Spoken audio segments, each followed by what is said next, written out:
This is one that people celebrate Good Friday. There's no such thing as Good Friday. The scriptures teach that it's Good Wednesday, but it's only because we're Gentiles that we think that way, because we don't understand. That goes back. That's back there. Then there's also this. Have we gone too far? I just brought this one because this one, I thought there'd be some other pastors here, and so this is a lot of pastors are afraid that they lose their status of their 501c3, but they don't. That's because they don't understand. They are a church, and a 501c3 gives that organization the status of a church, and they're not going to lose it. I know that for a fact because I was one of. It ended up being about 6,000 pastors who sent. This was my election sermon. This was when Mary Fallon was running against Askin, and and they tell you can't talk about politics and whatnot. Well, I said, here's what Mary Askin believes. Here's what not Mary Askin, but Askin believes. Here's what Fallon believes. Here's what the Bible says. I'm going to vote for Mary Fallon because of this. I mean, that's how specific. Then we took our sermons and we sent it to the IRS. We were challenging the Johnson Amendment, and the IRS finally sent back and said, guys, stop. Nothing's going to happen. You're not going to lose your tax exempt status. So that's just I put that in there. Just brought a few of those just so pastors, because we thought there could be some pastors. Actually, I invited about like 25 pastors here, but none of them showed up. So that's back there. Then this is my book. It's biblical, not political. 25 years ago, the pastor gets up and says marriage between a man and a woman. Congregation says, hey, preach it, pastor. But today they say, why are you being political? And God spoke about marriage. God spoke about global warming. God spoke about race. God spoke about homosexuality. God has spoken about everything, really. And if he hasn't spoke directly, he speaks about it indirectly. So that's all up there. And then this is what we're going to be talking about today is critical race theory versus the Bible. So we're going to go through this, and I do talk fast. All these things are, when you get them online, they're $20. When you get them here, because I brought them, they're $15. And if you don't have any money, they're free. Okay, and I'm not the federal government. Free means free. Okay? Free means free. So if you want one or all of my stuff and you didn't bring any money, no big deal. Take it and have a blessed day. Okay? So make sure we're all on the same page. I want to start with this. This is in a school classroom, math class. The student said, you said we were going to learn division today. The teacher says we are. Critical race theory. Let me tell you that is very profoundly true. Oh, also, you will notice that my slides will have references at the bottom. If you want the PowerPoint, you can actually, I'll give it to you. And you can have it, and you can click on the links, and it takes you directly to the source. Okay, so I just want to try to make it as easy as possible. Here's what the scripture says. Woe to those who call evil good and good evil, who substitute darkness for light and light for darkness, who substitute bitter for sweet and sweet for bitter. So what we are creating is racism under the banner of anti-racism. We're creating hate under the banner of love. We're creating intolerance under the banner of tolerance, and we're creating exclusion in the name of inclusion. Let me just let you in on a secret. Every one of you in this room, except Raphael and I, you're the ones that would be excluded. You're not going to be included in the process. That's just the way this critical race stuff works. You may have seen this headline. This is Patrice Cullors. Her name is Patrice Con Cullors, Khan. She truly is a con artist. She is shaking down corporations to millions and millions of dollars. And we know that she has at least 4 homes. One were over $1 million. At least 4 homes. They think there's more, but that are in shell companies. And so let me just say, Black Lives Matter don't care about Black lives. They care about enriching themselves. And that's really all it is. Now you might say, why are you talking about Black Lives Matter? Because Black Lives Matter, Antifa, critical race theory, Black liberation theology, it all comes from the same cloth. It's all Marxism. In fact, if you look up here at the top, up here, you'll see, what does it say? Marxist BLM founder racks up $1 million properties. Now this is Black Lives Matter. They used to say we're not Marxists, but now they're letting everybody know that they are Marxists. I also put this one in here. I like this one because it says BLM leader discusses resurrecting a spirit so that they can work through us. Now, one of the reasons I like this one is that when you click on the article, it actually has embedded in the article a video of Patrice Cullors talking. And you can hear her in her own words talking about this. You know when Black Lives Matter will say their name, say their name, say their name. The reason they want you to say their name is because they're asking that dead person's spirit to come in and inhabit your body so that you can extract justice for what happened to them. Now that's just straight up demonology 101. That's straight up demonology 101. And yet this is what they're saying. Here's what their website is. Their website says they believe in no police. They also believe in no guns. So get rid of the guns. Ask Australia how well that's worked out for them. Yeah. They also believe in no borders, and God help our border right now. The border patrol is overworked, and this is what's going on down there is just horrific. I mean, there's no way to describe it. They believe in no borders. This is from their website. They believe in no prisons. They want to release all prisoners because they think that people of color have been unfairly treated and whatnot. Well, you know, if they went out and robbed the bank, then they need to be in jail. You know, I mean, really. So they believe in no police, no guns, no borders, and no prisons. What could possibly go wrong? Exactly. But here's the most insidious part of it all: the destruction of the nuclear family. This is, as a history teacher, one of the things I've learned is when the family is dissolved, that society's gone. The family is the nucleus of any society, and when that's gone, we're all in trouble. Here's their mantra: America is an irredeemably racist and sexist country, and that some people, simply on account of their race or sex, are the oppressors. And that would be you guys in here. We'll show you that in print. We'll show you that so you can see it. Now, you can't talk about this without talking about social justice, because that's a part of this whole process. Social justice definition is the relation of balance between individuals and societies measured by comparing. Look what it says. What? Distribution of what? Wealth. Listen, the bottom line with all this is all about redistributing wealth. Now, it's not what you think you're going to discover. They tell you which way they want it to go, but you'll see that what they're doing. Here's what Micah 6 says. He has told you, O man, what is good, and what does the Lord require of you but to do justice. See, God's big on justice, to love kindness and to walk humbly with your God. We need to understand that God is a just God, and just because some people get away with junk that's here, they're not going to get away with that before when they stand before God. You know, people just they're making some major mistakes. So here's a comparison between biblical justice and social justice. Under biblical justice, it's a hard issue. Under state justice, social justice, it's a state issue. Okay? Under biblical justice, it's all about the individuals. Listen, God has no grandchildren. Either you're a child of God or you're not. He has no grandchildren. Okay?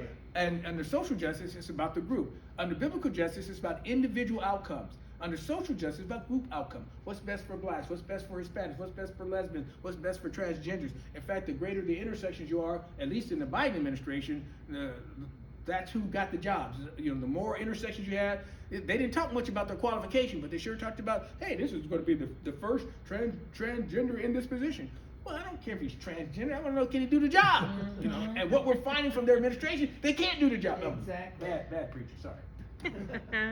Biblical justice is about equality. Social justice is about equity. Now, please don't misunderstand that those two words are not synonyms, because equality has to do with everybody, the equal opportunity, and leaving the results to their individual drive, efforts, talents, and gifting. Okay, but equity is participation trophies. That's equity.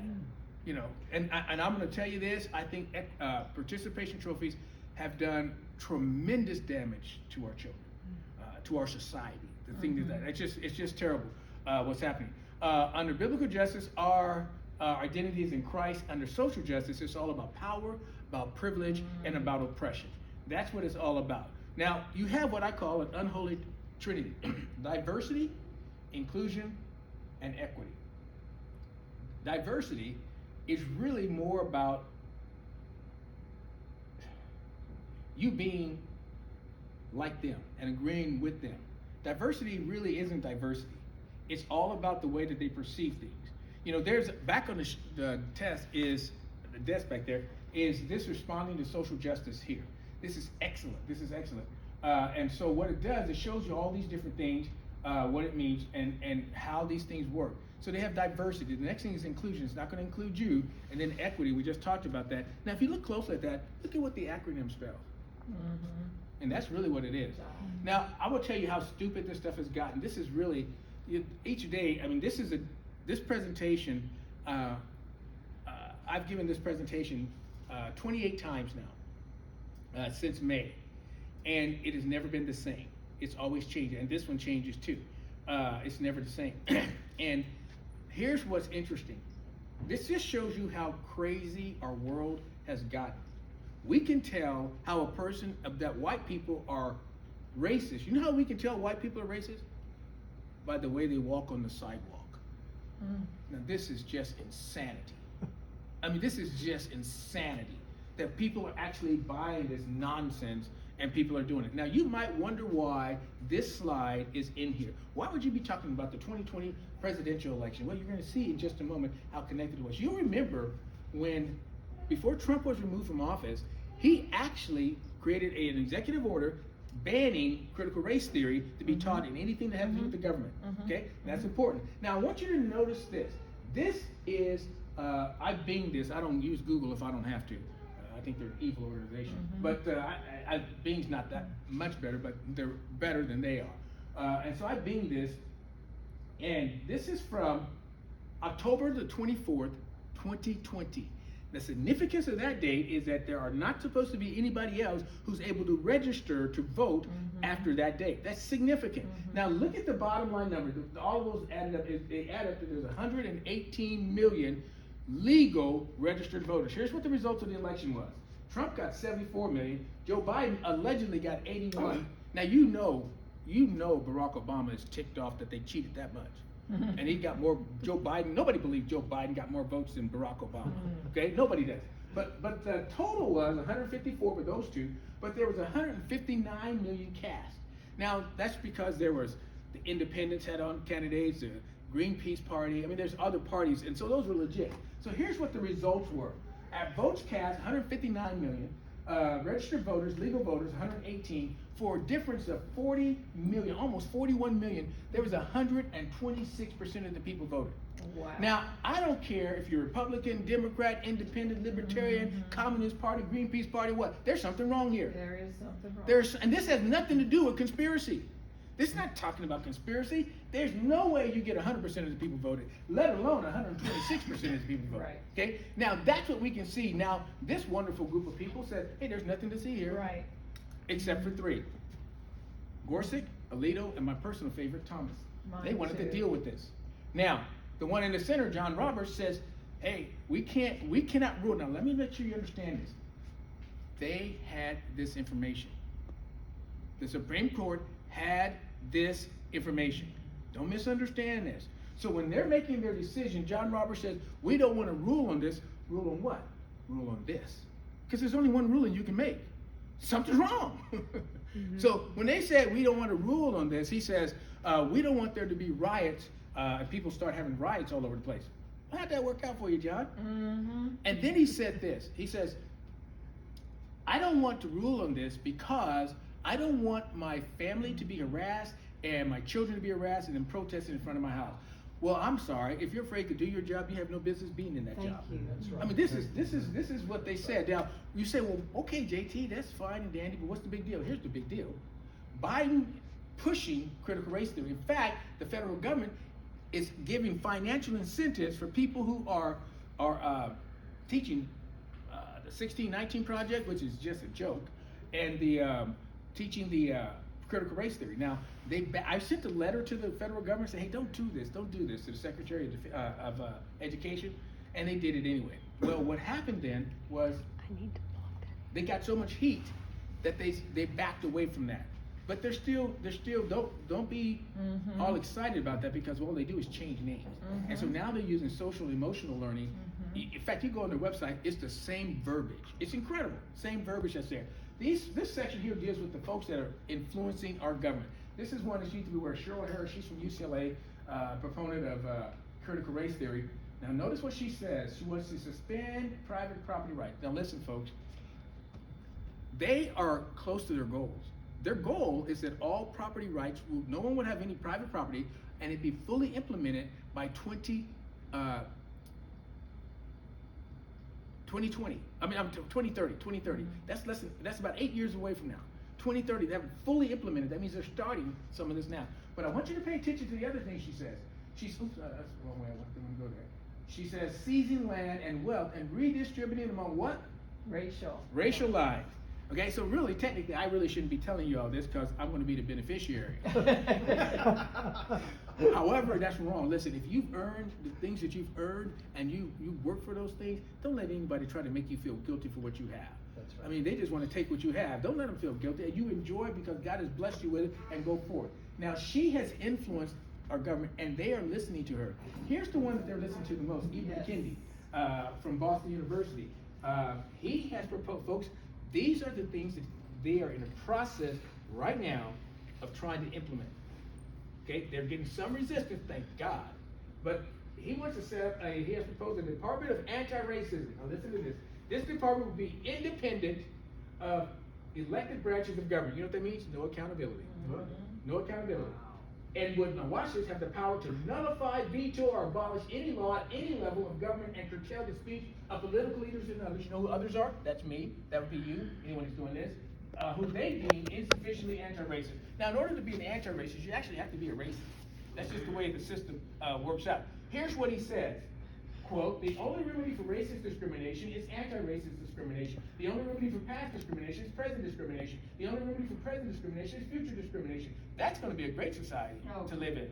Now compare what he says to this great human being, Dr. Martin Luther King Jr. He says, quote, returning violence for violence multiplies violence, adding deeper darkness to a night already devoid of stars. Darkness cannot drive out darkness. Only light can do that. Hate cannot drive out hate. Only love can do that. Wow. See, what a contrast. Now, one's a charlatan, and he's making a boatload of money telling people to stop being white. Okay? And really being racist. Here's what else he says. Here's the bottom line. In order to be truly anti-racist, you have to also be truly anti-capitalist. That means we give him everything. Yep, that's what it is. Now, notice, these are the things that they are working on to implement. Some of them are already here. Some of them are already here. The end of private property, again, by 2030. The individual's rights. Folks, we've already lost rights. I mean, this whole coronavirus issue has created rights that we have lost. And one of the problems is, when our government has an insatiable appetite, and when they take our rights, we have never gotten any rights back that they've ever taken. I mean, you go to the airport now, you almost like you gotta be strip search just to go to the airport now. I mean, every right's gone. End of equality under the law. And that's true. We can see now that if you're wealthy and in the right political spectrum, you don't have to be accountable for anything. Hunter Biden and Joe Biden both should be in jail for what they've done with China. But yet, they're in the elite, and so that the laws don't apply to them, but the laws do apply to us. It's just ridiculous. End of federalism, the end of free speech. Say something about hydroxychloroquine on Facebook. See how long you're in Facebook prison. See, this stuff is happening already. Race-based redistribution of wealth, we're going to make that. Group-based rights based upon the group's identity as that groups have greater rights than the individuals. Right. It's really messed up and quite different than what our nation is about. Active discrimination and omnipotent bureaucratic authority. The next thing that's going to pop up on the screen, most people don't want to believe that this is actually taking place in our country. That there are people who are actually trying to end the foundations of the United States of America. Folks, they're doing it. We're seeing it happening right now, where the rule of law is ceasing to exist. Listen, when the rule of law no longer is in play, then you no longer have a republic. You have a soft tyranny. And if that doesn't get checked, then you have a strong tyranny, a hard tyranny. And that the next thing is your rights are gone. Your rights are gone. This is what's going on. Now next I'm going to talk about what's going on. My remarks are about education, because I'm a teacher, and so I'm focusing on the education in our schools. But the CRT is in the military, it's in the AMA, it's all over. It's all over. Here's in Cupertino, California, at an elementary school, they forced third graders, listen to this, to deconstruct their racial and sexual identity. Then they ranked them according to their power and their privilege, and they separated these 8-year-olds into the oppressors and the oppressed. Now, if they weren't racist before this activity, they certainly were after it. Now look at this one. This is what happened in Springfield, Missouri. The middle school teachers were forced to locate themselves on an oppression matrix. I'll show you what that looked like in a moment. Based upon, now pay attention to this. This is what's in print, folks. Based upon the idea that straight, white, English-speaking, Christian, healthy, that's an aspect, males are members of the oppressor class and must atone for their privilege and their covert white supremacy. Now notice Christianity, white, Christianity is being attacked. It's being attacked. And so the Europeans are, in their minds, are the horrible things. In New York City, let me just tell you, don't think that this is only in public schools. This is a private school. In East Side Community School in New York, they send emails to the white parents, telling them that they should subvert their white authority, become white traitors, and then advocate for full white abolition. Now, they wanted their people to know exactly what that meant. So here's what else they sent them. This is what's called the 8 white identities. Now, over here, you have the worst, the white supremacists. And then over here, you got the white abolitionists. The goal is to move yourself from here all the way over here. Now, here is what else they sent. This is their explanation for each of these different things. The white supremacists, white voyeurism, and they give you the definitions, and you can look at that later. But that's what they gave them so that they can know how to abolish their being white abolitionists. The word abolition means to abolish, to get rid of. And so I'm not exactly sure how that works. What's happening in Buffalo, New York is just actually, this is child abuse. I don't know how else you can put it. This is child abuse. At Buffalo Public Schools, they taught, all the students were told by the teachers, all white people perpetuate systemic racism and force kindergartners to watch a video of black dead children warning them about racist police and state-sanctioned violence who might kill them at any time. Now that's child abuse. That's just pure child abuse that's going on. There's no way a kindergarten should be subject to that. Now, I'm telling you, if my child was in that situation, they'd had a full blackitude. It would have been full blown.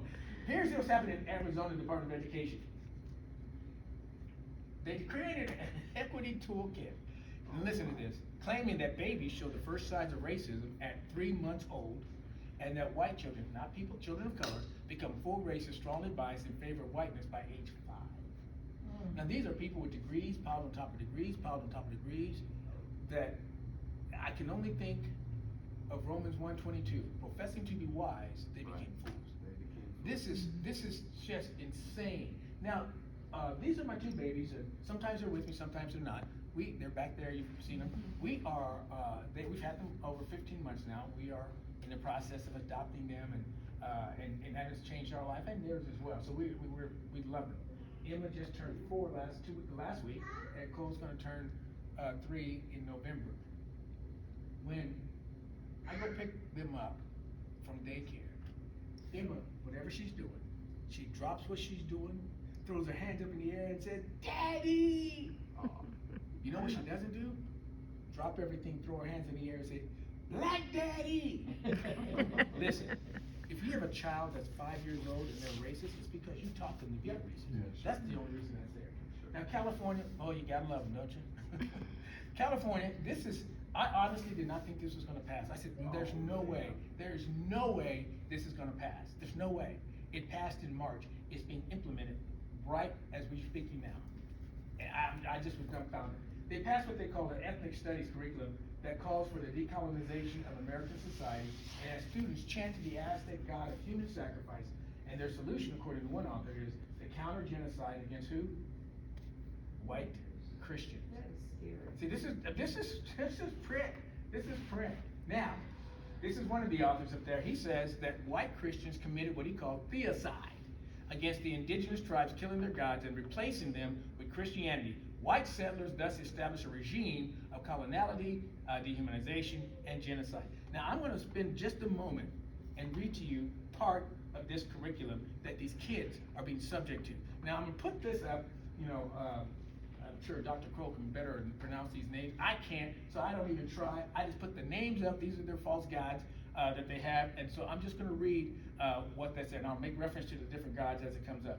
The curriculum recommends that the teacher lead their students into a series of indigenous chants, songs, and affirmations, which appeals directly to the Aztec gods. Students first clap and chant to the god with the T, that first one up there, whom the Aztecs traditionally worshiped with human sacrifice and cannibalism. Okay? Asking him for the power to be warriors for social justice. What happened to reading, writing, and arithmetic? Okay? Okay, but it gets worse. Next, the students chant to the gods, the other 3 down there, seeking healing and a revolutionary spirit. Now stop there for a moment. If I, as a teacher, have a student that gets injured at Roosevelt Middle School, where I teach, I can't say to that child, hey, why don't we just pray and ask Jesus to come in and heal you? But here, you can call and ask this false God to come in and to heal you. I could get fired for that. Now, we say, well, that's California. Well, California is the incubator for crazy. And what's there on the coast migrates this way. That stuff comes there. You know where Common Core came from? East California.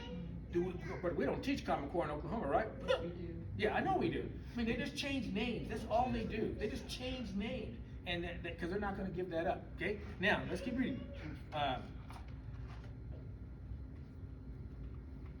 And they also ask for a revolutionary spirit. Again, where's reading, writing, arithmetic?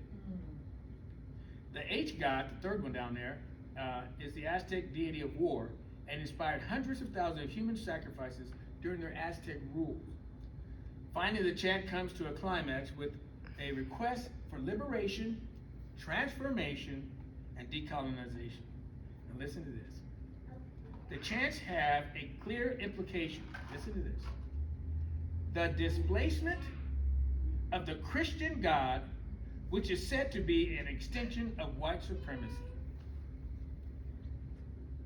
Can you believe that? I always thought God loved everybody. I thought he created everybody. Now we're being told that he is a white supremacist. Now, unless you think this is no big deal, here is their vision statement. Present education not as a means of achieving competency, then why are you in the classroom? But hey, but don't worry, they'll tell you. Here's what it says. But as a tool for transformation, for social, economic, and political change. And what's that last word? Liberation. Liberation from the oppressive American system. That's what it is. Now, just when you think California's lost their ever-loving mind, you have a hope with this California school, with Paseo Robles Joint Unified School District. They have eliminated it from their school. And the school president said this, I love his words. Quote, I find critical race theory to be just an absolutely disgustingly racist ideology that has been developed with the intention of really driving a wedge between various groups in America, various ethnic groups, and to use that to absolutely ruin our nation. Absolutely. Can I get an amen for that? Amen. Boy, he is right on. And look what happened in North Carolina. Now, this is what's going on. They just put it in print. I'm telling you, it's going on in other places. The largest school district at Wake County Public School System launched a campaign against, quote, whiteness in educational spaces. That's the classroom. That's the classroom. And encourages teachers, watch this, to subvert families and push the ideology of anti-racism directly on the students. What's those last three words? Without parental consent. Now, I'm just saying they were just dumb enough to put it in print. But I guarantee you it's going on. In fact, here's another school in Minnesota. You may have seen this. This 10-year-old, she was a fourth grader, she testified this summer, not too long ago, in front of her school board about her, and you can hear her when you click on this link, you can hear her saying it. She testified that her school teacher told them, their class, not to let their parents know what they're learning about critical race theory. So she's testifying, and I'm like, man, if this 10-year-old can stand up there and tell people, how come we can't get adults to do that? You know, that's what it is. Now, here's what happened in Santa Clara.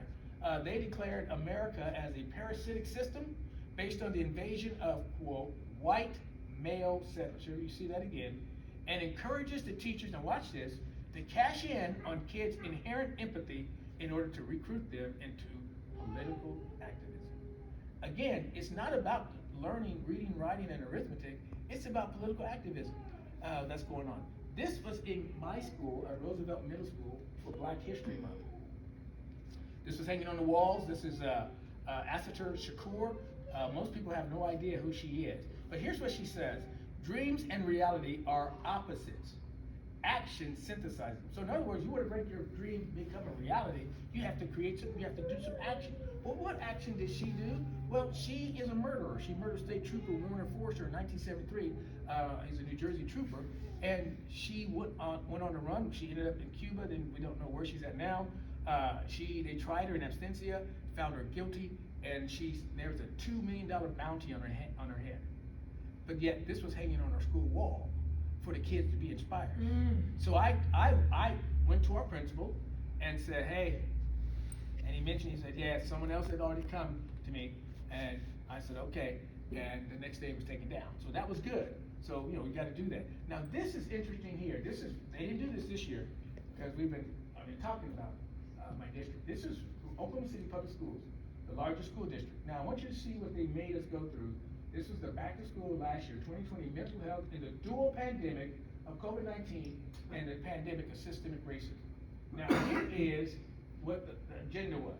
Now, look what Monday, first thing, locate yourself as an educator. Well, I thought that meant I'm sitting in my classroom at Roosevelt Middle School ready to go. I was wrong. Look at the second thing, locate yourself in a conversation about COVID-19 and systemic racism. Well, I have located myself in that conversation, and I assure you it was very different than what they were at. Now,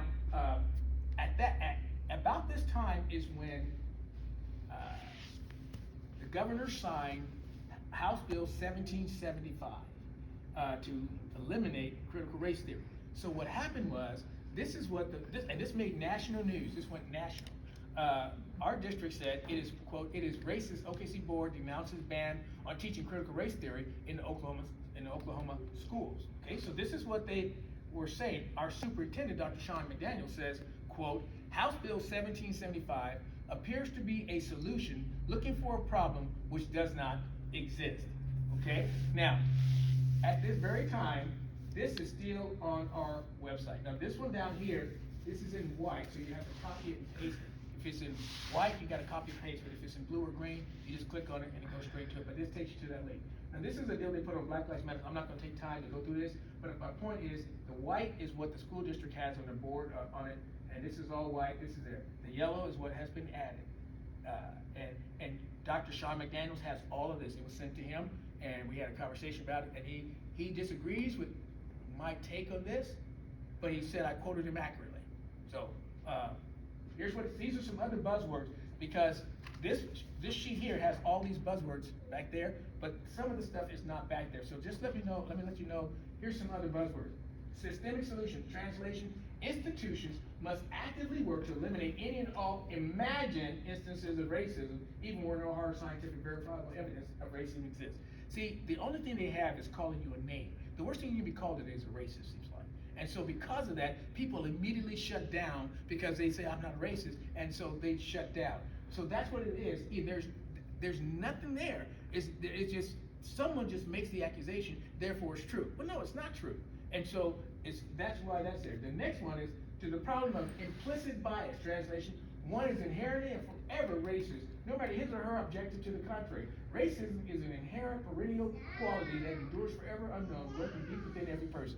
That's what that means by them. Here's another buzzword: institutional racism. All institutions are inherently and perennially racist and must be changed or abolished completely. And you're seeing that movement right now in businesses and places. It's just insane. Structural racism. The system is so permeated by racism that it must be altered or eradicated completely.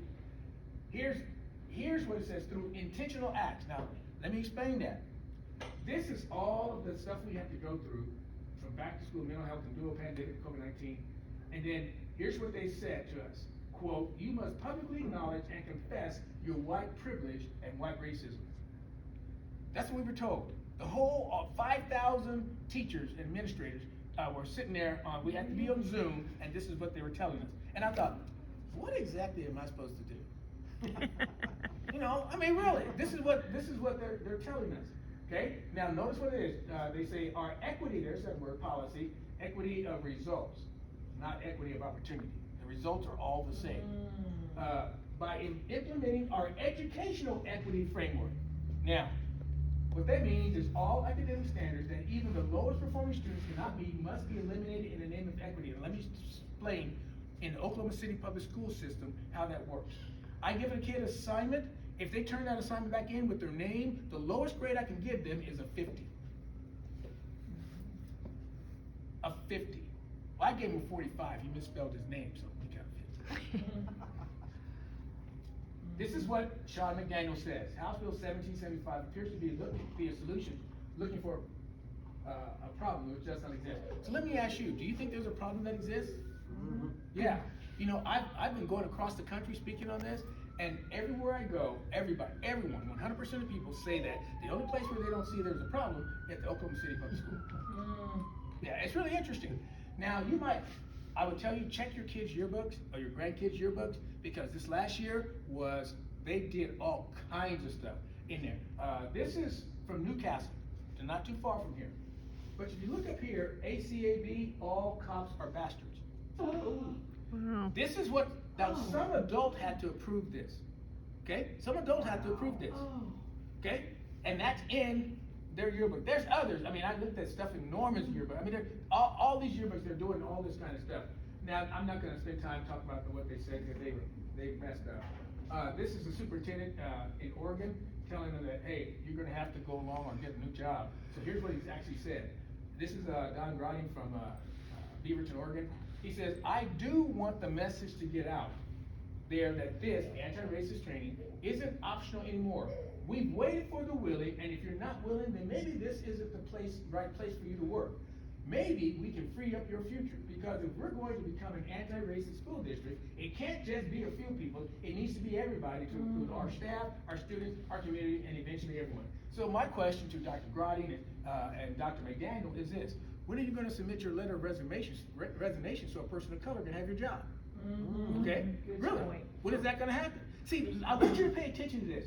Notice, he doesn't really believe this himself, because notice at the bottom, administrators are not listed. I'm just telling you, this is all lip service they're doing. The administrators we're exempt from this. Don't get me started. Anyway, real quickly here, critical race theory is nothing new. It started with critical theory. It came from Germany and the Franklin School over there, and it came here. Columbia University, 4 men from there started dealing with that, and it was confined to academia. I wish it would have stayed there, but they just changed the name. Critical theory, critical legal theory, critical race theory, critical queer theory, critical gender theory, etc. And you'll be able to see a lot of this stuff about the name changes on this. So please get one of those, because we're not going to have time to go into all that. But that's what that is. It's nothing new. It's been around for a long time. So why are we here? Because there are people who are agitators trying to keep tension and aggression going on. There are people who are actually paid to keep tension going. And we just need to be aware of that. Then also we have the accusation of racism, privilege, and white supremacy causes people to shut down. And let me just tell you something. For me,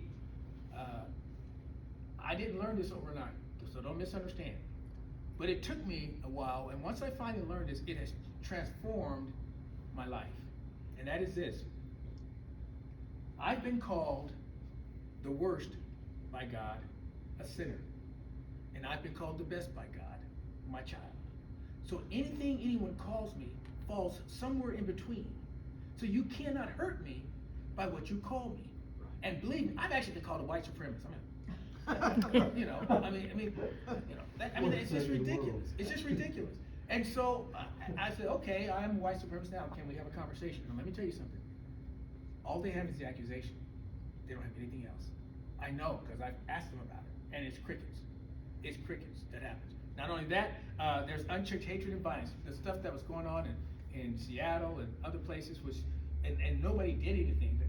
I don't think the people in, that was done in Democrat areas that was controlled, but I don't think they realized how much of an impact that's had upon our society. Because when you can get away and burn government buildings and kill people, and there is absolutely no consequences, what does that teach? I mean, I'm just saying that's not a good thing. One of the other reasons why we're here is because it's growing acceptance of critical race theory. It's growing, and here's another one: the church is embracing this lie. I'm telling you, this is a real problem. That churches are doing this. I preached in May. I preached a sermon, a version of this, from my pulpit at that very same time. I've been very specific about naming school districts and what they're doing. I'm going to name the name of this church, First Baptist in Norman. The very same day I'm preaching what you're hearing, he gets up there and he tells his people to recognize their white privilege and to acknowledge that and to seek forgiveness for that. Very same day. The church is embracing this nonsense. So why is this urgency? CRT is against the gospel. I mean, we're going to show you. There's a lot of scriptures. We're just going to do maybe 4 or 5 to get you there. It offers no reconciliation or unity. It can't. You have to have confrontation. You cannot become unified. In fact, the thing that Black Lives Matters, Antifa, black liberation theology, critical race theory, and even our government fears is a united front of people. That is one thing they cannot handle. And so that's why in this case, they got to keep stuff being agitated. Not only that, it's divisive, it's destructive, it's an unholy alliance, and we've already pointed out that this is all about Marxism. So because of your skin color, and we've already seen that would be you, some of you are deemed to be irredeemably a racist, that you have privilege and must be dismissed. What that means is your voice doesn't matter anymore because you're white and you are the oppressors, so therefore it doesn't matter what you say. And that's what you're seeing a lot of that happening. Not only that, some are what they call, you guys are supremacists. It encourages hate, asserts that some are cursed, and it's trying to cancel out whiteness. We already looked at the slides that talked about that, and they show you how to achieve and make sure you get to the right green spot about getting rid of your whiteness. You might have seen this. It was over a year ago. There was a young girl walking her dog. She was looked to be early 20s. She's walking her dogs, and she was confronted by a group of Black Lives Matters. They forced her to her knees and made her apologize for being white. She literally was doing that. And I thought, my goodness, dear God, what in the world is going on with this? Now, most Republicans believe that life begins at conception. Now, I can live with that. That's fine. I have no problem with that. I take a different view of that. I believe life began before conception, because God says to Jeremiah, before you were in your mother's womb, before I knew you. Okay? So I believe this. I believe that when I was in my mother's womb, before I was in my mother's womb, I believe that God and I had a conversation. And I think that conversation was something like this. God saying to me, James, I think that I could use you better for my kingdom if I make you black. And I'm like, well, okay then, let's go for it. But he had the same conversation with you. Now let me just say something about that.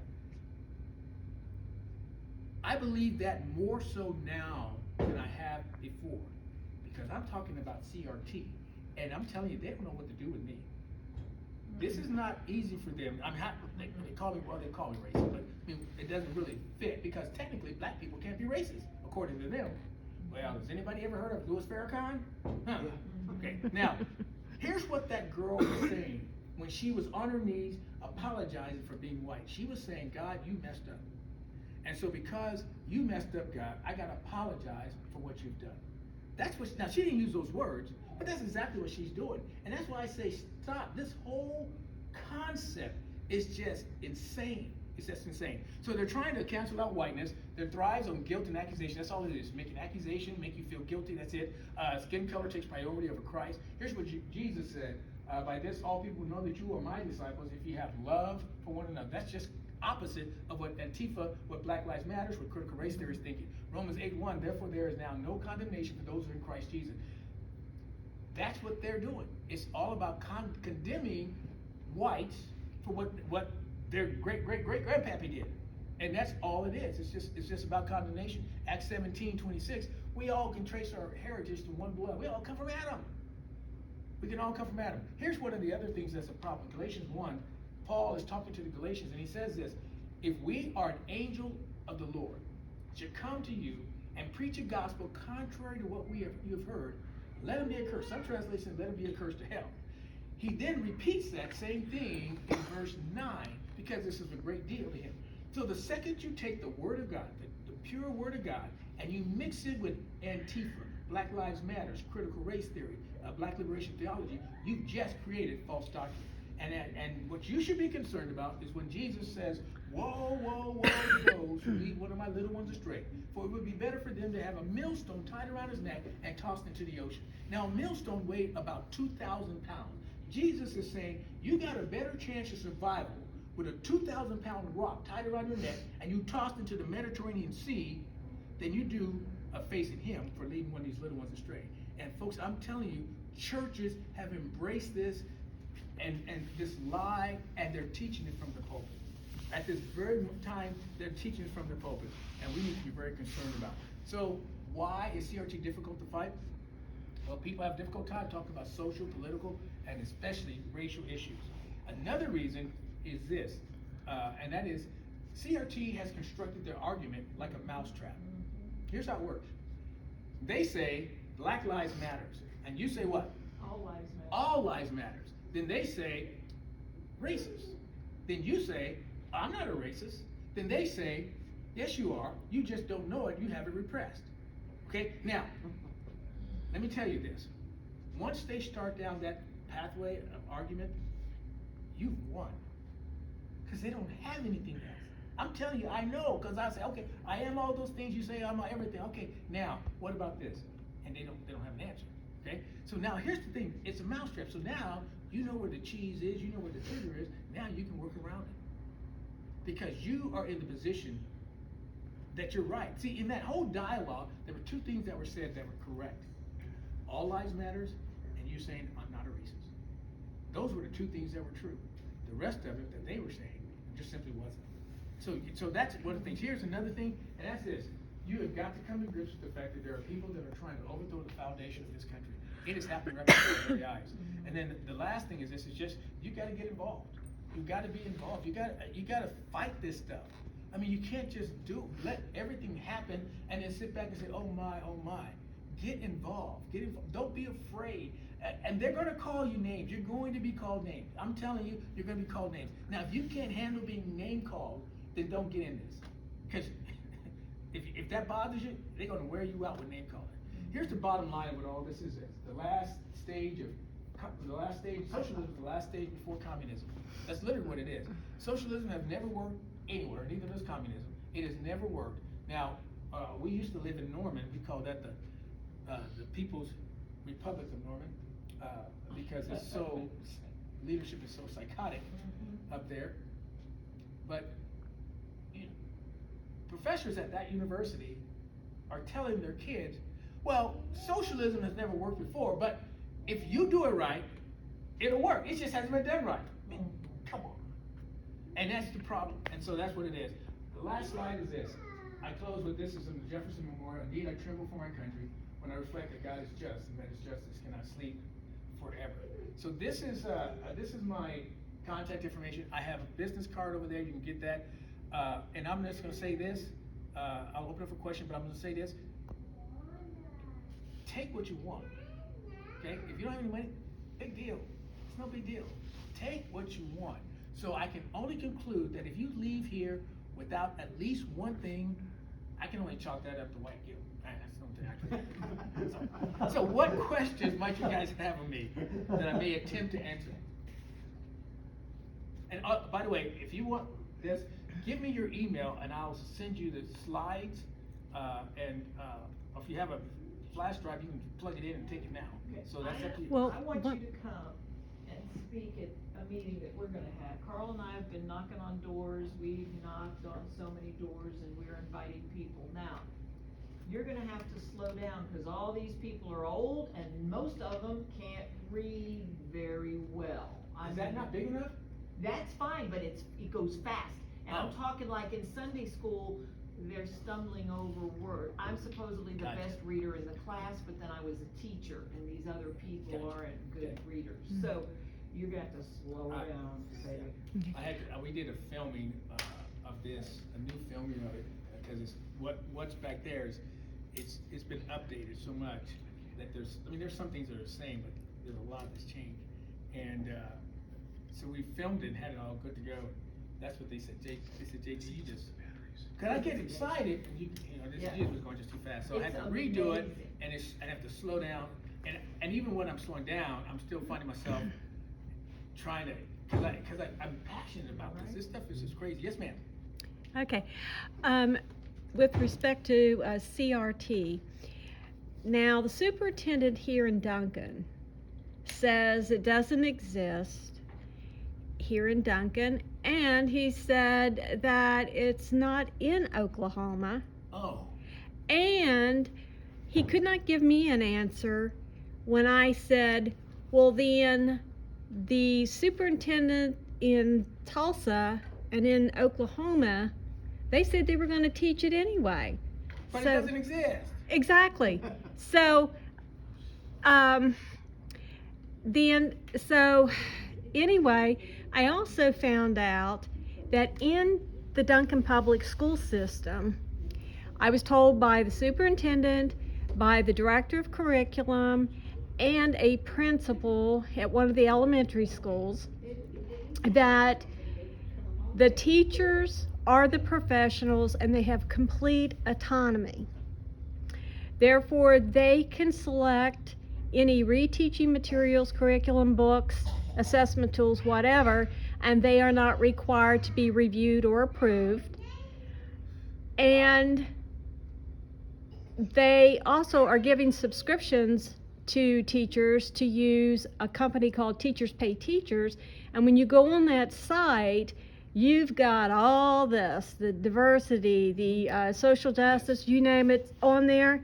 So how are we going to find out if they're purchasing that stuff?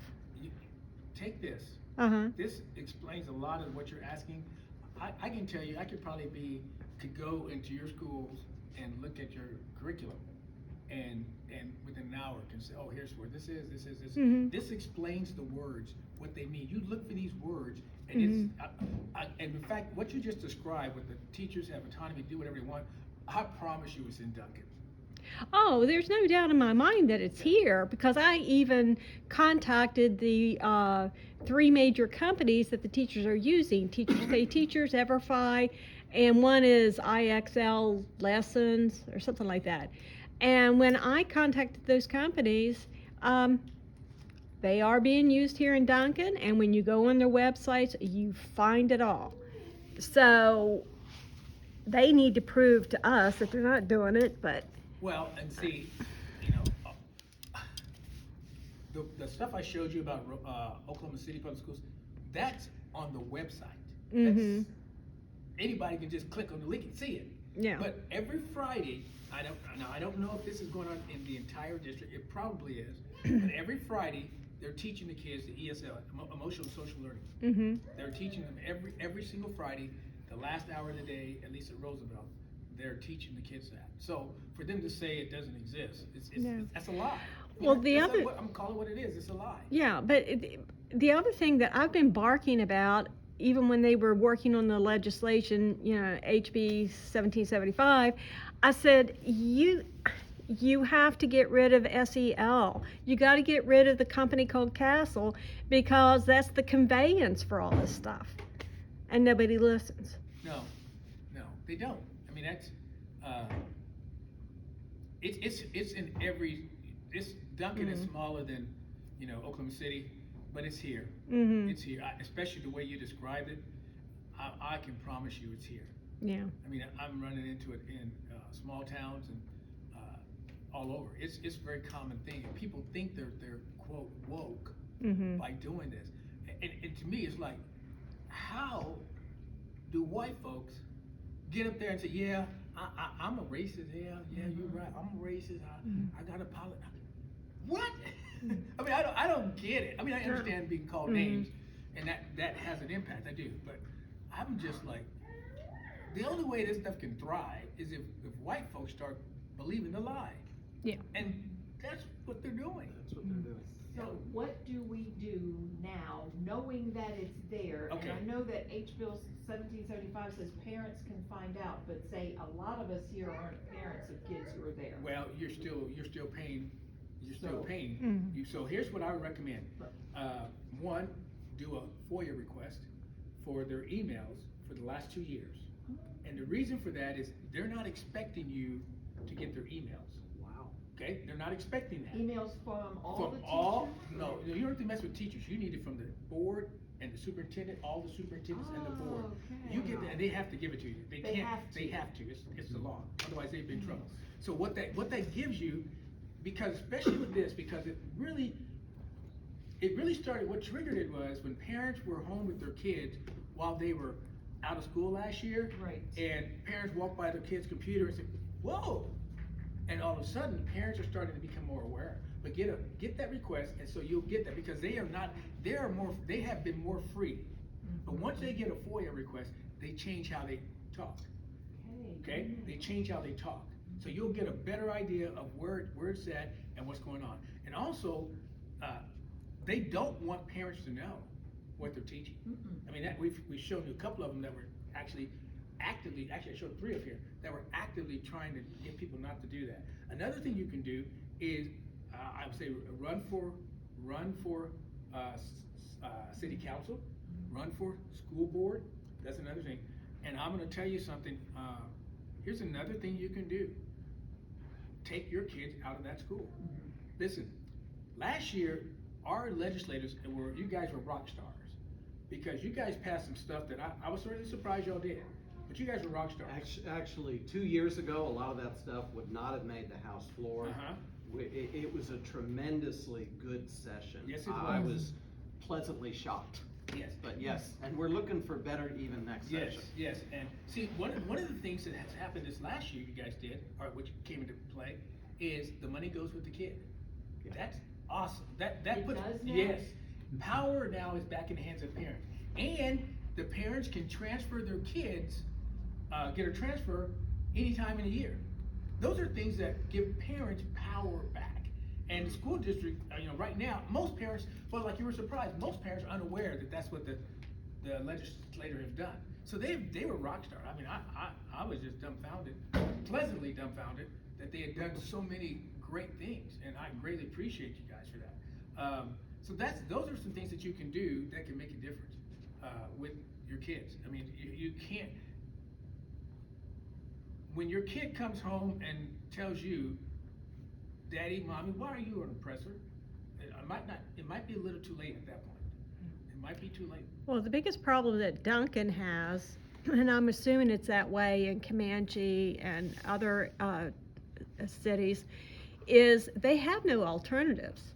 I mean, other than homeschooling, because the churches are not stepping up and providing schools. There were no private schools, so that's it. Here's another thing that you can do. Is one of the things that our church we're going to be doing. We're going to be opening up our church for private school. You might want to get in touch with Salt and Light Ministries, and they will help you. They will set it up for you that it is, like I have, where you just click on the link and it goes directly to the source. That's how easy they've set this up. So you may, and you would just use a facility, they'd have a facility that they'd be able to use, and that would be able to give them an option to have something different, because something needs to change. In fact, my wife was telling me about a lady who, as a teacher, and she decided that she was not happy with what was going on, and so she was, and I can't remember if she was removed from it or not, but then she was charging people like $800 to have their kids come in a month, and I don't know if it was a month or whatever, but $800. And so she had a group of kids that she was teaching. She was the teacher. She still had her teaching certificate, and so that became an option for them. I mean, there's ways how you can do this, and once you start, and here's another option. I know that they get a bad rap, but Epic, parents get to pick the curriculum for their Epic. Now, the public schools, they hate Epic. They hate charter schools. I mean, they do, and I'm not quite sure why. I mean, it's Competition. Well, actually, it's not really competition, in my opinion, because if you're teaching what you're supposed to be teaching at your school, then some other group that's done the same thing isn't going to be competition. You're working together, but that's not the case here. They are competitive. They think because they're looking at the money, and now the money is going with the kids. So I guess it would be competition now, because the money can move with the kids, and so when the money moves, where the money goes, that's where the power is. Well, but the power has been given back to the parents this year, and I'm excited. But most parents are unaware that they have that power. And so I would say talk to your pastor about the importance of this. Give them one of my CRT DVD so that they can see for themselves some of the stuff that's going on in the schools, what's happening. Because it's here in Duncan. I promise you it's here. We've only got one pastor who is a true advocate for the children here, in my opinion. And it's Pastor McDowell. And he is trying so hard to get a Christian school trying to get the pastors. I don't know how many churches around here, but I mean, it's enormous, the amount of churches. Salt and Light Ministries will give him a big Mm. boost. And, boost. yeah, and, Dr. Taylor, Yes. just great presentation. Yeah. You have my information. If you'll send that presentation to Yes. me, that'll be great. I will send that to you, yes. Okay. Yeah. Other questions? I don't. No, but I bought your video, I've got it. Okay.